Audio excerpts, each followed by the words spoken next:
Everybody gangsta till Yuji decides to pull Benevolent Shrine on Sukuna. No, seriously though, now that Gojo is dead, Kashimo is dead, and Sukuna is still barely hurt.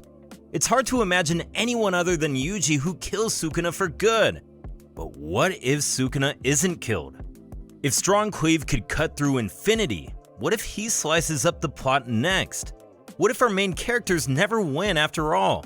All of this and more is what we're going to talk about in this video.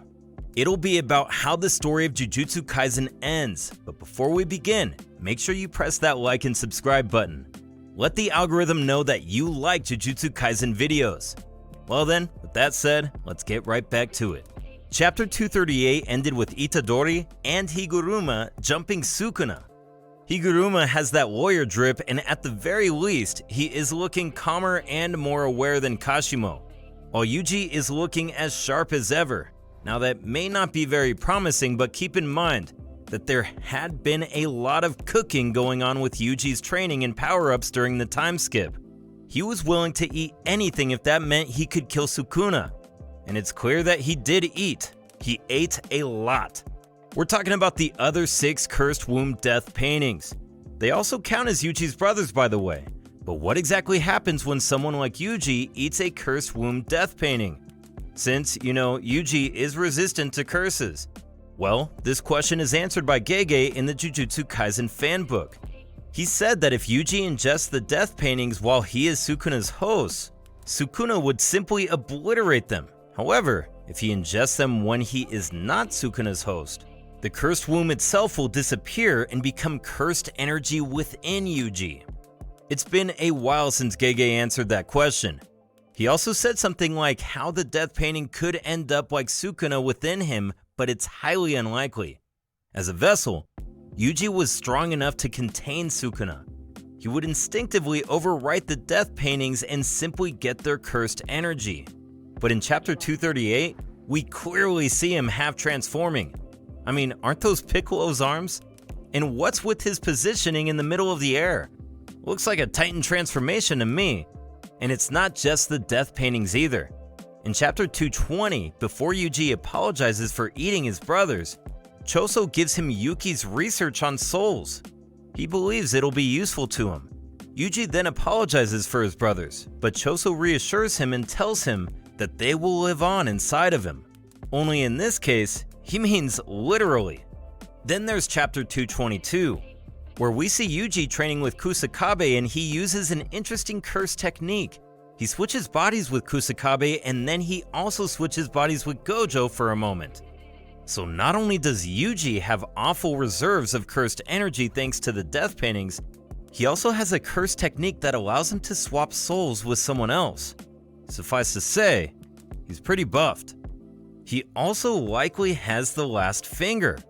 However, in chapter 234, when Yuta is about to join the fight, everyone tells him to calm down, but Yuji encourages him to go, because if they beat Sukuna here, it'll be over for good. But the question is, if Yuji is strong enough himself, wouldn't he just jump in there?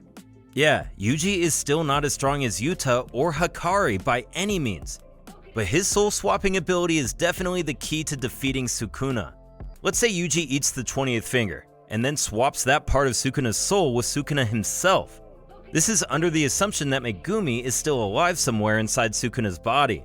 If Megumi is dead, that further complicates things. But if Megumi is alive and he somehow still has the will to fight, he can retake control of his body and kill Sukuna together with Yuji.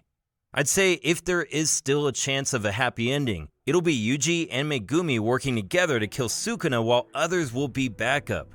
Speaking of others, in chapter 238, we see Hakari and Uraume breaking away from Idle Death Gamble. Yep, this just means he won the jackpot. It's over for Uraume. But where is Yuta? Where's Maki? What about Choso? These are strong characters. Unless the cast really has a plan for how to handle Sukuna, Yuta will join the fight. But there is still Kenjaku. Who knows what he's up to? And to be fair, it's easier to imagine Sukuna and Kenjaku winning than it is to imagine otherwise. The thing about Jujutsu Kaisen is that the main characters rarely, if ever, win.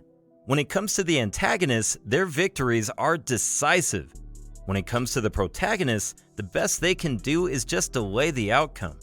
Now back to Megumi. When Gojo talked about him in chapter 236, he said that he wasn't able to tell Megumi about his father, which means that Megumi was still alive back then. But what about when Sukuna transformed to his original form in chapter 237? Is Megumi still alive? That's the question.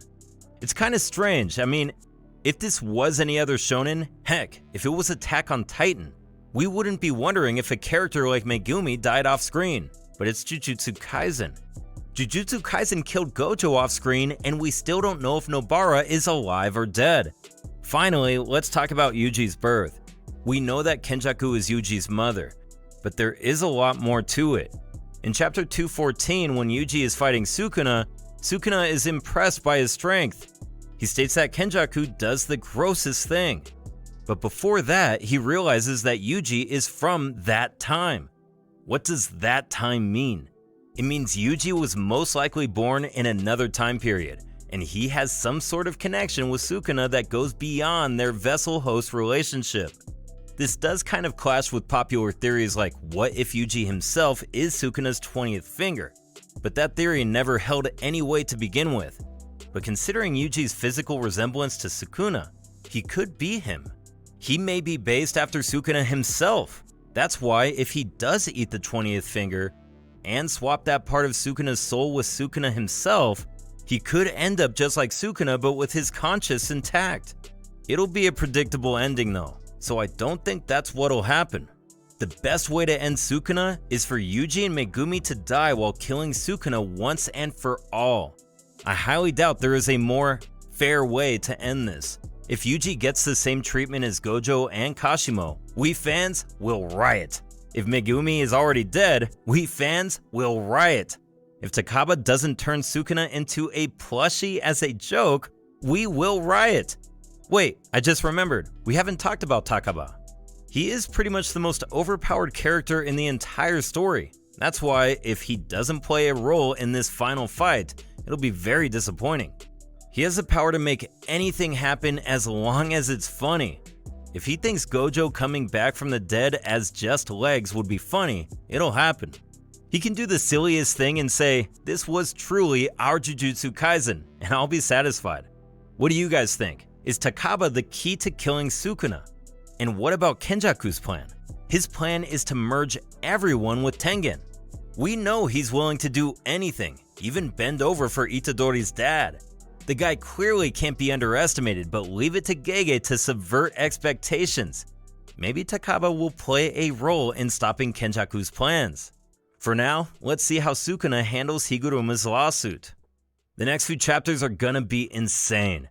Do share your thoughts on the current state of the manga and what will happen from here on out. Let's continue this conversation in the comments section down below. Also, don't forget to like, subscribe, and comment on what other video you want us to do in the future. The channel is still in its early stages. Any and all support is much appreciated. Well then, with that said, I'll see y'all in the next video. Ja ne!